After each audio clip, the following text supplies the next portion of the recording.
আলাইকুম, তোমাদের মাঝে আরেকটি রান্নার রেসিপি নিয়ে চলে আসলাম আমি। তো আজকে আমি রান্না করব চিকেন কষা। আমার ভিডিও যদি তোমাদের ভালো লাগে থাকে তাহলে আমার চ্যানেলটিকে সাবস্ক্রাইব করে দেবে, লাইক কমেন্ট শেয়ার করে দেবে। তাহলে চলো আজকে আমি কিভাবে চিকেন কষাটা রান্না করব সেই রেসিপি শেয়ার করব তোমাদের সাথে। আজকে আমি রান্না করব মুরগির মাংস। তো আমি মুরগির মাংসটা আগে থেকে ধুয়ে পরিষ্কার করে রেখেছি, আর এটা হচ্ছে ব্রয়লার মুরগির মাংস। এখন আমি এটাকে রান্না করার জন্য চলে যাব।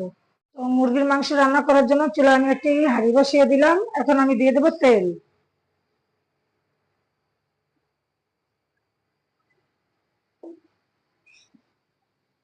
এর ভিতরে দেবো দারচিনি আর এলাচ।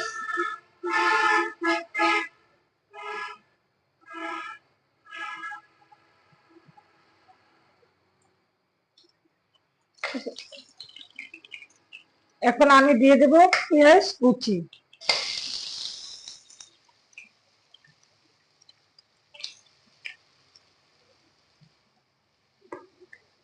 এখন পেঁয়াজটাকে আমি একটু নাড়াচাড়া করে নিব, আর অপেক্ষা করব পেঁয়াজটা একটু সিদ্ধ হওয়া পর্যন্ত। পেঁয়াজ গুলো আমার এখন ভাজা হয়ে গেছে। এর ভিতরে এখন আমি দিয়ে দেব 1 চামচ রসুন বাটা, দিয়ে দেব 1 চামচ আদা বাটা, চামচ ভর্তি করে দিয়ে দিলাম। দিয়ে দেব স্বাদ মতো লবণ, লবণটা আরো লাগবে, দিয়ে দিলাম আর একটু লবণ।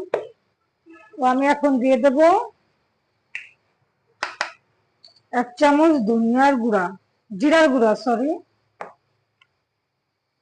দিয়ে দেবো 1 চামচ ধনিয়ার গুঁড়া। এখন আমি আবার যে আদা রসুনের যে একটা কাঁচা গ্যাস আছে না, এটা এই পর্যন্ত আমি 1 মিনিটের মতো এটা রান্না করে নিব, যে আদা রসুনের যে কাঁচা গন্ধটা এটা চলে যায়। আমার 1 মিনিটের মতো মশলাটা ভাজা হয়ে গেছে। এর ভিতরে আমি এখন দিয়ে দেবো একটু পানি।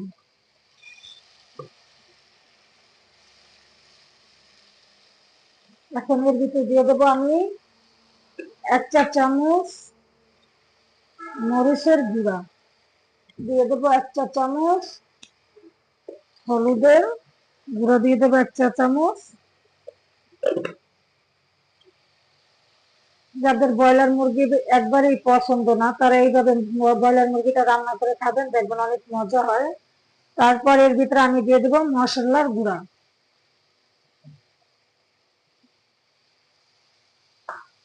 সবগুলো মশলা এখন একত্রে মিশিয়ে আমি একটু কষিয়ে নেব।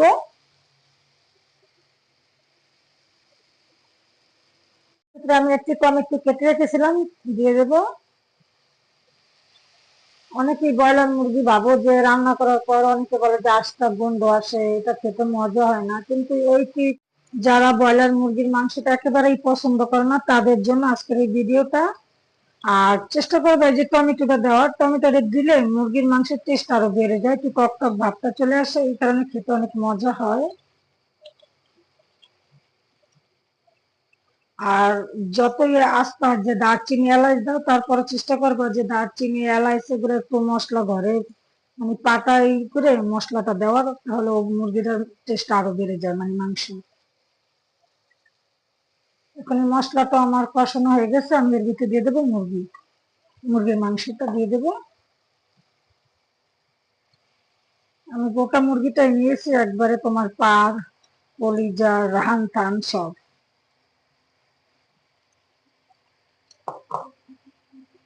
এখন এগুলো কিন্তু আমি কষিয়ে নেব।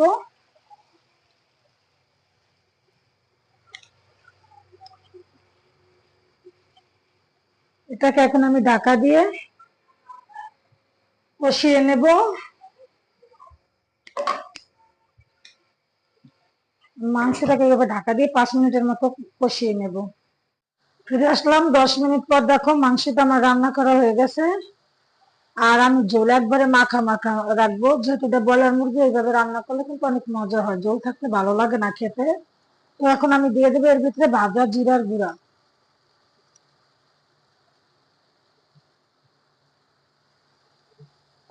ভাজা জিরার গুঁড়া দিয়ে একটু আমি আবার একটু নাড়াচাড়া দিয়ে নেব।